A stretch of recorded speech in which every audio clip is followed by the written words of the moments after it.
Hello, this is Jack Downs with a brief recording for students who missed class today.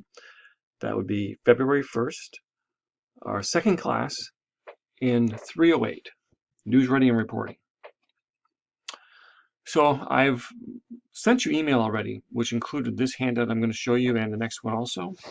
I just wanted to expand on them a little bit, explain that as is mentioned in the handout, students who miss class today were responsible for coming up with all the questions on their own, and also have to do the interviews and note portions of the assignment without a partner or find your own partner.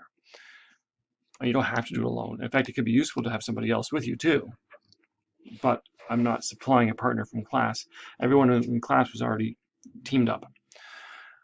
So I'm assigning you to do an on-the-street story. And no, this is not one of your required 5 stories.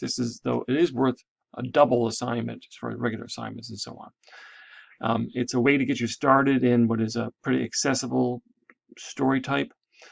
Often a story type that's given to interns and beginning reporters. It means you just find people, but no particular people. The idea is you approach people in a public place, you ask them questions, you take notes, you look for interesting details and observations, you shoot a picture, and you do it again and again and again. You, on your own or with a teammate, will need to do this for at least 6 people, and then I will use those to get 4 that you really want to use in your story. You'll have a minimum of 4 you'll have to use. What's due right away is the topics and the questions.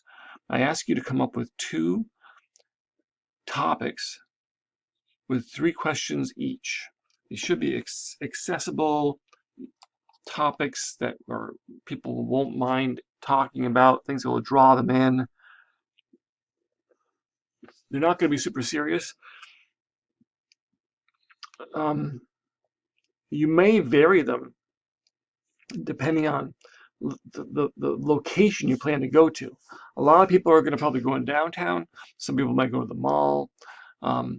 Other people might try to find other like events or someplace. Yeah, if you went to let's say an athletic event, you would probably gear your questions to something to do with the event topic to some degree. So that's a possibility that might push you one way or the other. And for instance, you could ask these questions of people waiting in line or before the start of a hockey game. That would be one way to gather people together. However, speaking of hockey games, though, I don't want these to be done on campus, or be college-related topics or questions. I want you to get non-college people. And in fact, I can only suggest that the most will be 2 college students interviewed, and probably fewer than that. Anyway, you need to come up with 2 topics and 3 questions each, not because you're going to use both of them, but just because you have one in a backup. You email them to me right away, and in fact, most everyone in class already did, and then I will look at them, but in the meantime, you'll go ahead and get started. You'll plan on where you're going to do these questions and answers, and the way you're going to do it is you're going to stop people, you're going to explain that you are a student journalist, you're going to tell them what the topic is, and you're going to tell them you're going to take notes, and then you will do that, and you will, in addition to taking notes, you'll make sure to get their name and get it right. I suggest that people both write the name down, have them spell the name to you, spell it back to them, and even show them the name written down. You also want to get things like job and hometown and age and any other information that makes sense. Plus, you're going to use your observational skills to think about how they dressed, what are they carrying, where are you, did they just come out of a store, out of a restaurant or something? All those things, you'll be recording those things. If you have a team member with you, then you can share that duty of recording those things or asking the questions and so on. So you're going to be getting in front of people and asking for their participation, but hopefully doing it in such a way that isn't rude or overbearing, but on the other hand doesn't give them an easy out. So don't apologize, just ask them. And some people will say no, and that's fine, but other people will say yes. And it's only going to take a few minutes, tell them. Also, after you ask your questions, I suggest you do it afterwards. I need you to take their picture, and you will need to submit their picture with their name. The names in the pictures are not going to have to be paginated into the story. You can make it as a separate file, just throw them in a Word document or a Google Doc, or you could do, it could be in the same file, but it doesn't have to be inserted in the stories or whatever. We've got the text is one thing, and the story is another. Remember now I'm moving on to the story portion. I'm saying that you've already done the email and your topic, and I've messaged back, and you're not going to wait for my approval, but I will probably give it to you quickly anyway. And you just go roll right ahead and keep on going and do it. So you have only have a week to create this. You do the interviews as a team, I suggest. You take photos of each subject. Only one set of photos need to be submitted, but you're on your own, so you'll have to submit the photos. I ask you to interview at least 6 people. No more than 2 be college people. It has to be done off campus. You may not do this interviews on campus or in off-campus student housing. You may not interview friends, relatives, roommates, best friends, whatever, stuff like that. You need to get more than just a quote from each person. Maybe get a couple of quotes. Remember, for direct quotes, you're looking for words that are said in a special way that we're going to recognize the fact that they were said by that person in that way is part of the story. It helps to give us some of their character or personality or so on, as opposed to other information which you'll take down and you'll use in paraphrase. It's still interesting. You're going to keep them going. You're going to hope that they can tell you a story. You're not going to let them off the hook easy and then ask to do the photograph at the end. Or don't ask, just tell them, hey, I need to take your picture, and do it then.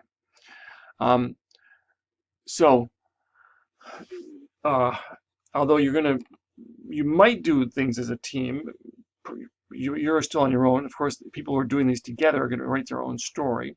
This is not going to be a Q&A. It's going to be an actual narrative. In that narrative have to be the responses from at least 4 subjects. And I want you to know that this will be the last on the street that you do. In other words, in the future, the real stories you do, you're going to be seeking out people to talk to for a particular reason, because they know about this or are affected by this or have a strong opinion about this or an official person about this thing, whatever it is that you're doing in the future. These are just people you're finding just because they will talk to you and talking on a topic, which is the sort of thing that anybody would feel good about talking about. This part of the assignment gives you a little bit of information about formatting. This is how your byline will look. You can put a second line, the name of the course. This is how you're going to present your text. It will be double space, and you should have a nice short lead. I say 30 words or less. Single sentence is good. Second paragraph, moving into the people in the quotes very soon. Continue to go. I give you actually in this text some tips. So think about those. I give you a story checklist here. You don't have to turn this in, but it's for your own use, as far as reminders and suggestions. And finally, for extra credit, include responses from 6 or more subjects in your story. To do this, you may have to get more interviews. Probably have to get 8 interviews to get 6 good ones that you're going to use in your story. So you can add more people for extra credit. Okay, and I had another thing I want to show you. Where is it? Okay, let me get to the examples, which are, come on, computer. There we are, on the street examples. All right, and we'll make that a little bit bigger. Okay, so I gave you this. Oh, that's not good. That's cutting things off. Automatic zoom. Okay, good. So I gave you this handout of a bunch of on the streets, a number of people. These are old. These are old things, and the topics are obviously old, but I think the structure is good ones. I didn't spend a lot of time in class going over these, but I gave them as examples and suggested you look through them, and you're going to get some guidance kind of on the way these kinds of stories can be put together. And what you would learn from that is, first of all, that although you could use a number of different types of leads, chances are the 2 main lead types are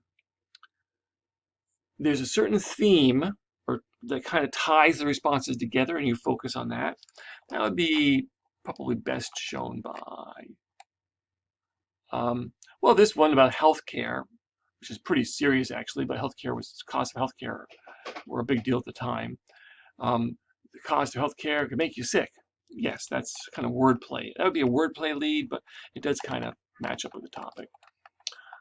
This one is about Thanksgiving. What are people doing for Thanksgiving, right? And the writer writes, these are all former students who did these on the streets as parts of internships. While sitting around the dining room table indulging in turkey, potatoes, and casserole today, many local people will be giving thanks to their family. I like that it gets that thanks to the family idea. That's what ties all these responses together, or at least most of them. And we get very quickly to a quote, like in the second paragraph. It's very nice. And then you'll see, the other thing you can see as far as structure is, really it's structured by this person, then this person. We're not jumping back and forth and back again between people. We introduce the person, and we get their information and a quote from them, and then we move to the next person, right? And we don't mix them up very much. As opposed to, the idea of the lead. Here's a different lead idea. Playing bike polo, strumming on the guitar, swimming, traveling, making new friends, relaxing, working, and just plain partying. That's a laundry list lead, right? It's just a bunch of stuff that are, because what's coming is a lot of things that are somewhat unrelated. What'd you do over your summer vacation? It's just a bunch of stuff thrown together, and this is what's going to be coming up. Is it a lazy lead? It can be a little bit, but it's nothing wrong with that for this kind of story, right? So those are two options. I'm sure there are other good ideas you'll have, but those are two obvious options, and you look for something that ties the responses together, or you can do a laundry list and then continue from there. Either way, we want to move to the sources and the quotations right away. Is there a quote immediately in the second paragraph? Maybe, maybe not. In this one, there is not. And this one, actually, we've got some people, the first person, which I think is unfortunate, has no direct quote. I really would love to see a direct quote from each person as we go. So again, you'll find more information and ideas as you look through these. They're not all perfect at all, but in fact, one of the things I don't like and don't want you to do is the idea of saying that these are randomly selected people. They're not randomly selected, right? In fact, you want to keep yourself out of the story. You're not going to say, while I was standing on Margaret Street, this person walked up to me. No. Tell us a story, okay? Keep yourself out of it. There's no, this reporter asked. No. Just tell us a story. Keep yourself out of it and just tell us what they say and more about them, and then what your observations are, and more paraphrase. And that's why you can see, to get 2, 3, 4 paragraphs for each person, you're gonna have to really do some work on that. Okay, again, sorry you missed class. This does make it a little harder for you. I would suggest you jump in it right away. It is a significant assignment. It'll get you going in this class. Ask me questions if you have any.